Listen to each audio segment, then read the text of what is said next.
For us, tourism, Greece, is a very, very important issue because it is one of the two main things that we possess: a good climate, a beautiful country, and also a very rich cultural heritage.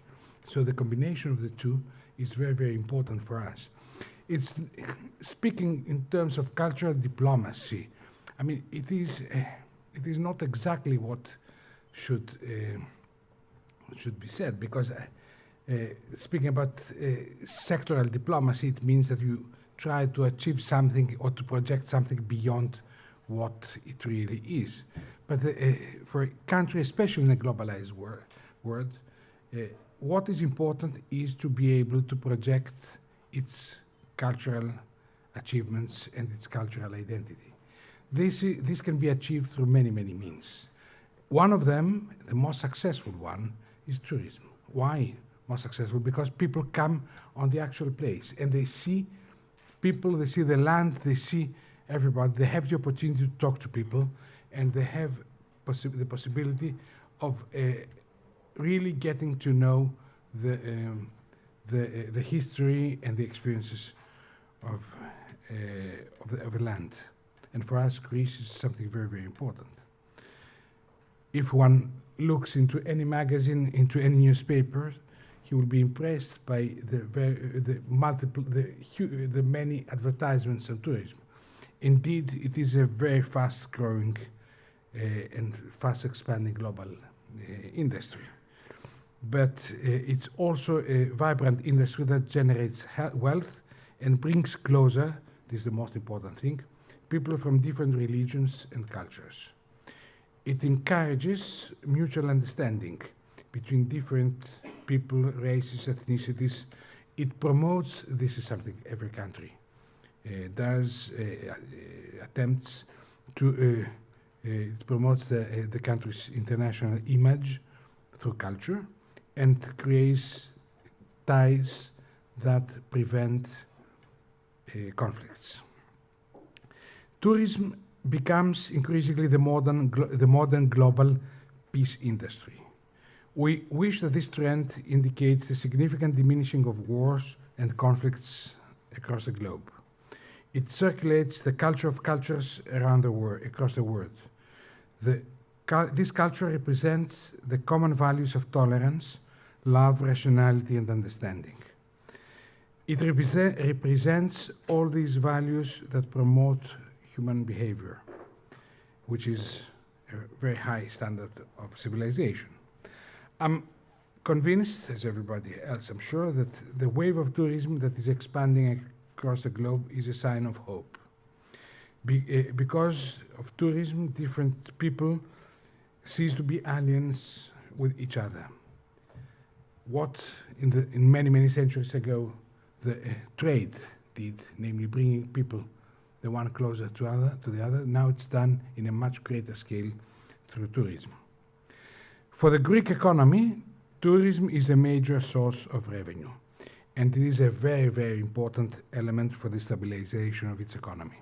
This is something that we experience very strongly nowadays when Greece, everybody know, faces particularly strong economic problems, and because of the international crisis that came to Greece from outside of it, but it has affected very strongly because of very many structural weaknesses that we have in our economy, but we are very confident that we will overcome them. So tourism is Greece's main industry.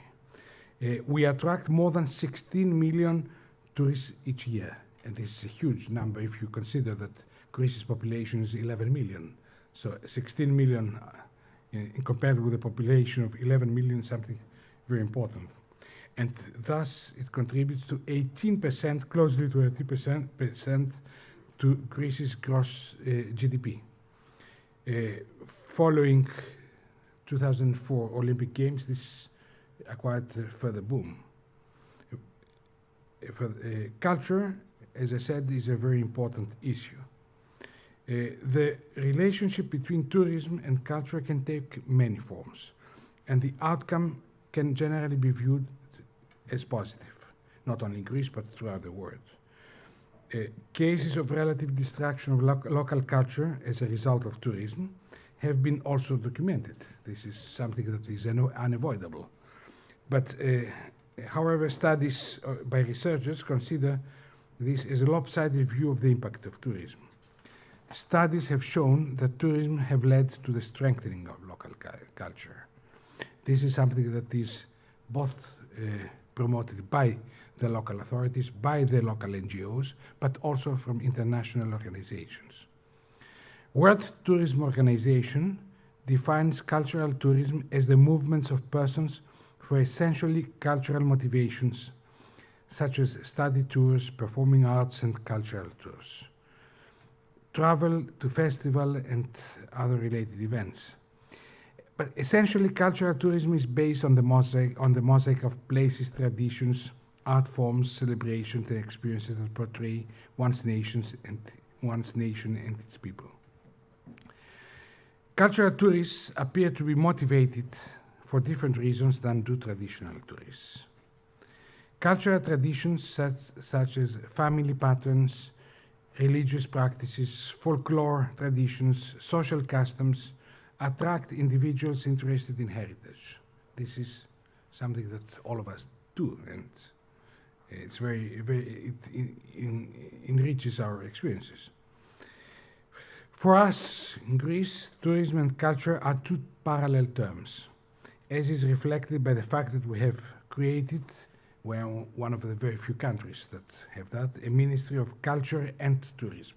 So we combine the two elements. Tourism for us is a means and a tool also, apart from generating income, as I said, in order to project our cultural heritage and to project and spread throughout the world through the tourists of our cultural values. This should not be underestimated. It is maybe the most valuable tool for projecting throughout the world your cultural identity and cultural traditions. Those two elements, they are two productive factors that enhance the competitive edge of our country also in the tourism sector. The answer to the massive model is alternative tourism. Alternative forms of tourism are those that mostly use lighter infrastructure adjusted to the environment, capable of channeling the various tourist activities inland, at the same time supporting local development efforts and keeping local populations in their homelands. You can understand how important cultural tourism is and how important for bringing people together. That's why sometimes people who are very closely involved into tourism believe that, and I think they are right, that the new form of tourism that is expanding more and more, the all-inclusive tourism, is not the best thing to spread the culture, because, well, it is inevitable. People who have very short time for tourism, they just go to a place that they want just to go and relax. They go to the all-inclusive establishments. But if one has the time and the means, because sometimes it's more expensive, then it is much more worthy going and really getting to know the country. Let us take, for example, China or India. I mean, can you imagine going as a tourist and going to a small place that is an all-inclusive hotel, and then you go there, you lock yourself in a luxury establishment, and then you go back? What have you got from the local culture? Very little. I say very little because they also try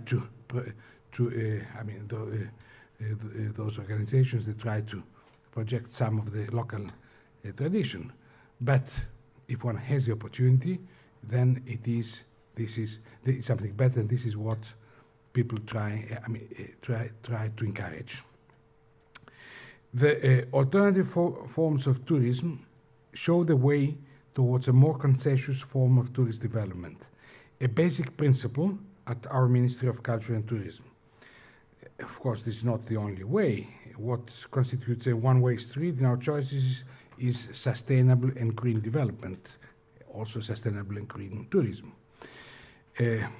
As I said, For us, tourism is not simply an industry in the sense of income sources.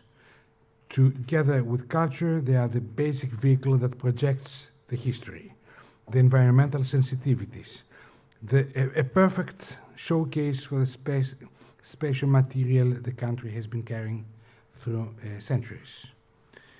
I don't want to advertise my country, but for every diplomat is a natural attraction.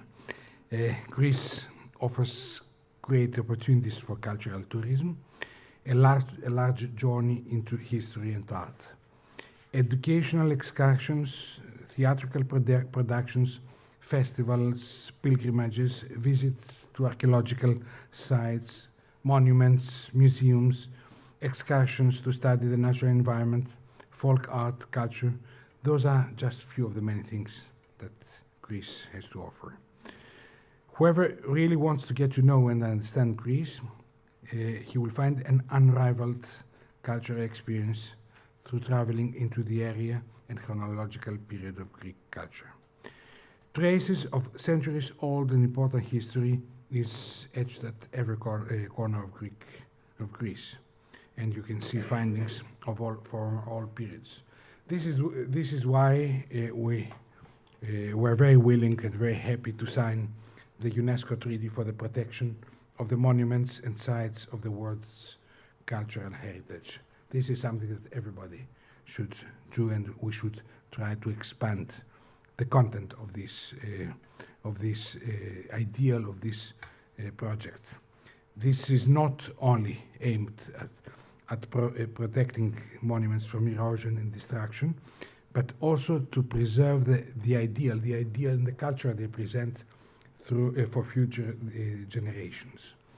So as you see that cultural and tourism, they are very closely linked together. It depends it is up to each country to choose what elements it wants to project. It can be a very important political tool, a very important economic tool, a very important cultural tool. So this is something that is at everybody's hand, and it passes the very strong messages for those who want to do it. So at the same time, one realizes that sometimes this is a very expensive endeavor, especially because some people try to look only to short-term gains. But culture should not be put aside for many, many reasons, also for future generations. For us, who are especially at a especially difficult time now, this is very important, and that's why we continue to doing our best in this field. We are conscious that by promoting tourism, especially at this time, we not only project our cultural identity, but also we make other people to better understand the problems, the efforts, and the sacrifices every country, every people that do. Culture and tourism are, as I said, interrelated notions. Tourism highlights prevalent aspects of culture, and culture promotes tourism. And all that for the benefit of the country and its diplomacy who do it. So those were the few words I wanted to say as an introduction, and I will be more than happy if you want me to elaborate on any particular point. Thank you.